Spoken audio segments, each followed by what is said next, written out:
Europe 1 Soir. 19h, 21h. Stéphanie Demuru. Toujours en compagnie de Jules Torres et Victor Hérault. La diplomatie des bons sentiments a échoué, c'est ce qu'affirme Bruno Retailleau. Il critique les méthodes du Quai d'Orsay. Il vise précisément le ministre des Affaires étrangères, Jean-Noël Barrot.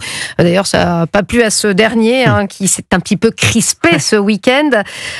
Jules Torres, j'ai l'impression qu'on a ce débat depuis plusieurs mois. Depuis qu'on nous a promis une magnifique riposte graduée.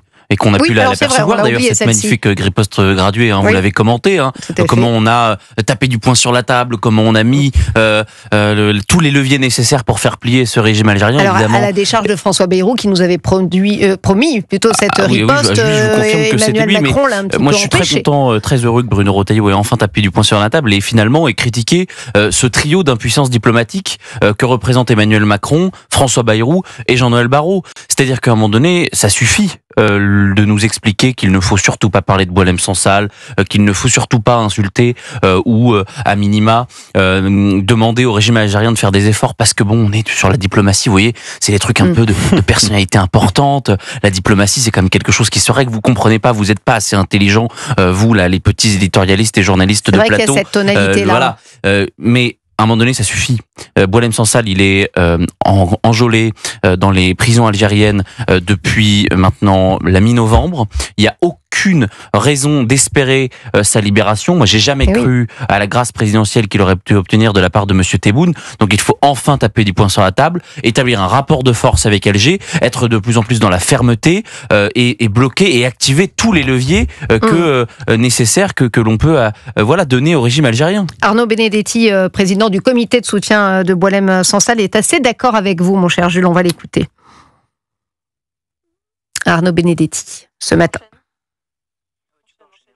Bon, on va retrouver Arnaud Benedetti dans quelques instants. Vous aurez Victor Hérault, c'est moins bien, mais évidemment, le président du comité de soutien qui critique donc cette stratégie de la diplomatie discrète de la France et qui n'hésite pas à prononcer le mot de soumission. On va l'écouter, enfin, il est là. Ce que l'on appelle diplomatie, d'ailleurs, au demeurant, c'est plus une stratégie d'accommodement aux provocations algériennes, comme s'il ne fallait rien faire qui puisse encore provoquer des provocations supplémentaires du côté algérien. Je ne crois pas que ça soit de la diplomatie, contrairement à ce que dit Monsieur Barrot. C'est malheureusement une attitude qui apparaît très souvent. En tout cas, elle est perçue comme ça, là aussi, par un grand nombre de Français, et notamment par ceux qui, aujourd'hui, au sein du comité de soutien de Boualem Sansal, se battent pour la libération de notre ami Boualem, comme une attitude de soumission au foucade d'un régime qui est un régime qui a fait d'ailleurs du sentiment anti-français l'outil de sa propre cohésion. Soumission, Victor Hérault, oui. Vous employez le mot aussi. J'emploie totalement le mot. Il faut, je le reprends, il faut lire intégralement la réponse, c'est facile, c'est 3 lignes, de Jean-Noël Barrot. Il n'y a ni diplomatie des bons sentiments, ni diplomatie du ressentiment. Alors, on l'accuse de faire une diplomatie des bons sentiments. La diplomatie des ressentiments, elle existe, c'est la diplomatie algérienne, en l'occurrence. Il suffit de lire toute la presse algérienne, d'écouter, de voir ce que fait le gouvernement algérien vis-à-vis du gouvernement français. C'est un élément de cohésion, un an et bien avant. Oui, et c'est une haine mémorielle. On sait parfaitement les tenants et les aboutissants de tout ça, avec Boualem Sansal qui se trouve effectivement au milieu de ce chantage odieux. Mais Jean-Noël Barrot, ajoute, il y a juste la diplomatie. Et c'est ça qui m'inquiète. C'est-à-dire que là, il ne comprend pas les choix qu'il s'offre à lui. Alors qu'il y a la diplomatie douce et la diplomatie forte. C'est ce qu'on commande depuis des mois. La diplomatie douce, qui est cette espèce d'esprit de Munich de la diplomatie, qui est de dire il ne faut surtout pas envenimer les relations avec un pays qui a déjà grandement et qui est l'auteur de l'envenimement de nos relations. Et puis il y a la diplomatie forte. La diplomatie qui essaye de faire appliquer Bruno Retailleau, mais il n'est pas dans le ministère qui permet d'appliquer, de tirer ces leviers-là, qui est la diplomatie forte face à un pays qui de toute façon ne recule devant rien, puisqu'on ne lui oppose aucun mur. Alors, le comité de soutien proposait, il y a, je crois, la semaine dernière, d'internationaliser justement cette pression. Alors, apparemment, la Commission européenne, il y a 2 semaines, n'était pas au courant de cette affaire Boualem Sansal. La personne a pris une note du nom de Boualem Sansal, quand même. Alors, ça interroge, ça aussi, Jules Torres. Moi, j'ai du mal à penser qu'on puisse internationaliser, voire même européaniser cette affaire Boualem Sansal. Déjà, je pense que, à part la France, tous les pays s'en fichent, et d'ailleurs, c'est pas leur leurs ressortisseurs. Donc j'ai un peu du mal à comprendre pourquoi la Suède se prendrait tout d'un coup. C'est pas, je vous rassure, il y a des députés français qui votent contre sa libération. On a déjà des députés français. On a déjà des députés français qui s'en foutent de Boualem Sansal. Alors les autres pays européens et mondiaux, c'est pareil. Mais en effet, la Commission européenne devrait. Mais le problème, en réalité, quel est-il ? L'Union européenne a passé des accords avec le régime algérien. D'où vient l'hydrocarbure massivement des pays de l'Union européenne? D'où vient d'ailleurs la France a des accords sur la question des énergies fossiles avec l'Algérie. Donc c'est aussi pour ça. Mais bien sûr que c'est ça.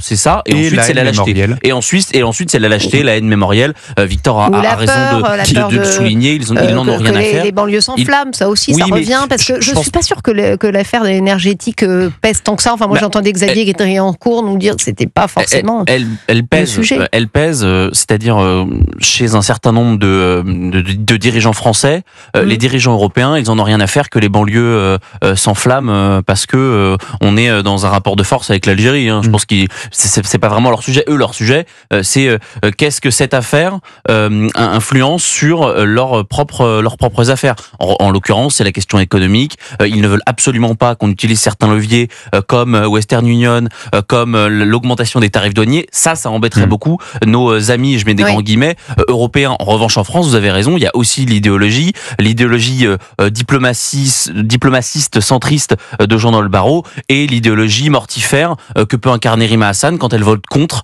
à l'Assemblée au Parlement européen la proposition de résolution pour libérer Boualem Sansal. Alors là, on parle de Boualem Sansal, mais enfin, il y a aussi évidemment, et c'est aussi l'un des cœurs quand même du problème. Je vous rappelle l'attentat à Mulhouse en février dernier. Il y a 14 OQTF et 14 refus de l'Algérie. Ça, c'est quand même un sujet de sécurité. Je veux dire, ce qui est très intéressant dans ce que fait Bruno Retailleau, c'est que si dans les prochains mois, et ça pourrait arriver, mais on ne l'espère pas, il y a un attentat commis par un OQTF, il y a des drames commis par des OQTF algériens. Oui, ça a déjà été fait, sauf que là, on pourra nommer des responsables. Oui. On pourra pas dire que c'est la faute de Bruno Retailleau. En revanche, on pourra dire que c'est la faute d'Emmanuel Macron, on pourra dire que c'est un petit peu la faute de François Bayrou, et on pourra dire que c'est beaucoup la faute de Jean-Noël Barrot qui se refuse à aider Bruno Retailleau dans cette mission-là. Victor Hérault. Ce qui pourrait aussi expliquer la réticence des autres pays européens à rentrer dans ce combat-là, c'est qu'il y a ce qu'on appelle aussi le renseignement antiterroriste et qu'il vaut mieux collaborer, je veux dire, dans le sens, avoir des échanges avec un pays pour savoir si un profil terroriste venant du dit pays va arriver sur notre territoire. Le problème, c'est qu'en France, nous, on a cette relation-là de collaboration avec l'Algérie qui est complètement rompue depuis des mois. C'est-à-dire que nous, on n'a plus des renseignements antiterroristes. L'Algérie ne nous prévient plus. Ils ont même si jamais des là, les centristes. Exactement. C'est-à-dire que ça, on l'a complètement perdu. Qu'est-ce qui nous empêche maintenant d'aller au front, si je puis me permettre, c'est-à-dire de répondre face aux provocations de l'Algérie, parce que là, on n'a plus rien à perdre, on n'a plus rien du tout. Mais Emmanuel Macron a toujours affiché une forme d'ambiguïté. Ça a commencé avec sa campagne en 2017, avec le crime contre l'humanité. Il y a eu, mais ensuite, pour reconnaître le Sahara occidental, il se doutait que ça allait être un terrible camouflet pour l'Algérie, quand même. Visiblement, il s'en doutait pas, mais c'est tout le problème et l'ambiguïté dont peut faire preuve Emmanuel Macron sur les questions internationales. Il y a beaucoup d'éditorialistes, de commentateurs qui nous disent Emmanuel Macron, il est excellent sur l'aspect international. Bon, moi, j'ai pas l'impression qu'il ait réglé la question en Ukraine. J'ai l'impression qu'il est complètement écarté des débats sur le cessez-le-feu ou la paix qui pourrait se passer à Gaza et dans le Proche-Orient. J'ai l'impression qu'en effet, il a une ambiguïté depuis 8 ans. Il a demandé à Israël d'arrêter la guerre aujourd'hui, avec 24 autres États. Ça fait un moment, sans jamais parler des otages, il y a eu un communiqué. Et sur la question du Maghreb, c'est vrai qu'il est l'année A pro-algérien, l'année B pro-marocain, l'année d'après il change. Donc c'est vrai qu'on a un petit peu du mal à comprendre. Et finalement, en fait, c'est ce qu'il fait en France. C'est un jour il dit telle chose à un tel, l'autre jour il dit l'inverse à quelqu'un d'autre. C'est la diplomatie d'Emmanuel Macron. Si on se met, je défends évidemment pas Monsieur Tebboune, président algérien, mais enfin si on se met à sa place, c'est sûr que ces changements, ces tergiversations. Ça brûle le message à l'arrivée. Mais vous savez, le président Tebboune ne ferait pas tout cela. Il y a une règle simple dans la diplomatie qui est si vous avez l'illusion du fait que je suis plus fort que vous, vous n'irez pas loin. C'est simple, vous n'irez pas me provoquer parce que vous savez que je peux répliquer fort. Nous, on s'est mis à nu devant l'Algérie, c'est-à-dire que maintenant, on montre qu'on est capable de rien en termes de réponse. Donc évidemment, il n'y a pas de raison qu'ils s'arrêtent de nous provoquer. Et pour en revenir sur la diplomatie d'Emmanuel Macron, lorsque Jean-Noël Barrot dit pas de diplomatie du ressentiment, pas de diplomatie de la haine, pas de diplomatie forte, pardon, mais avec la Russie, c'est quoi ? Mais c'est l'exact inverse pour le coup avec la Russie.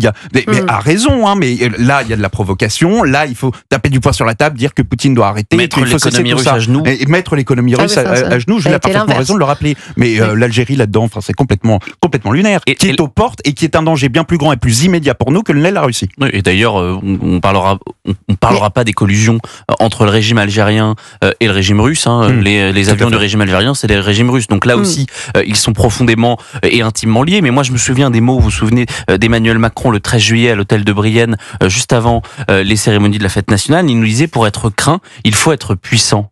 Mais le problème, c'est qu'avec cette stratégie de la carpette, cette stratégie de la capitulation, cette stratégie de la lâcheté vis-à-vis du régime algérien, comment voulez-vous qu'on puisse régler les conflits internationaux avec des pays beaucoup plus puissants, beaucoup plus forts que le régime algérien? Enfin, si on n'est même pas capable, en fait, c'est même au-delà du régime algérien, on n'est même pas capable de renvoyer des OQTF dans notre pays, on n'est même pas capable de donner des peines de prison ferme à des gens qui tabassent ou qui violentent nos policiers.